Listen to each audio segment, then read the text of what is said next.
qu'il y a aujourd'hui, 31-03. Un live, en YouTube, pas en live, mais je filme et vous allez voir ma réaction.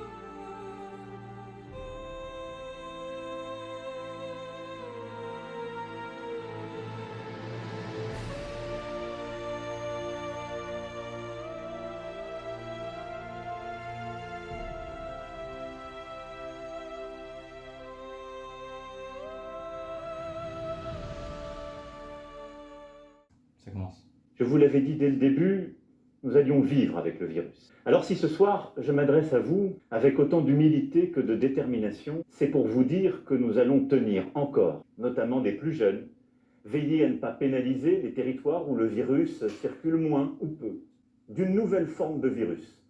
Ce variant qui a été identifié pour la première fois chez nos voisins britanniques à la fin de l'année dernière et qui en quelque sorte a fait apparaître une épidémie dans l'épidémie. Celle-ci est aussi plus dangereuse qu'à l'automne, ce qui fait que le virus est plus contagieux, mais aussi plus meurtrier. Les services de réanimation ont à prendre en charge des personnes en bonne santé, qui ont aujourd'hui 60 ans, même 50 ans, quelques-uns parfois plus jeunes. Nous ne devons pas non plus céder au déni. Ça veut dire que le couvre-feu à 19h sera maintenu partout. Le télétravail, qui est aussi, nous allons fermer durant 3 semaines les crèches, les écoles, les collèges et les lycées. Mais oui, nous devons préserver l'éducation et l'apprentissage. De manière très concrète, cela signifie que la semaine prochaine, les cours pour les écoles, collèges et lycées se feront à la maison, sauf comme au printemps 2020 pour les enfants des soignants et de quelques autres professions qui seront accueillis, de même que les enfants en situation de handicap, qui doivent continuer à pouvoir être accueillis dans le secteur médico-social. La rentrée aura donc lieu pour tous le 26 avril, physiquement pour les maternelles et les primaires, à distance pour les collèges et les lycées. Le 3 mai, les collégiens et les lycéens pourront retrouver physiquement leurs établissements, le cas échéant, avec des jauges adaptées.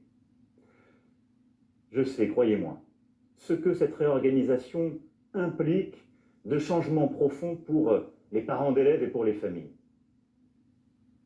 Mais c'est la solution la plus adaptée pour freiner le virus tout en préservant l'éducation et donc l'avenir de nos enfants. Les étudiants, quant à eux, pourront...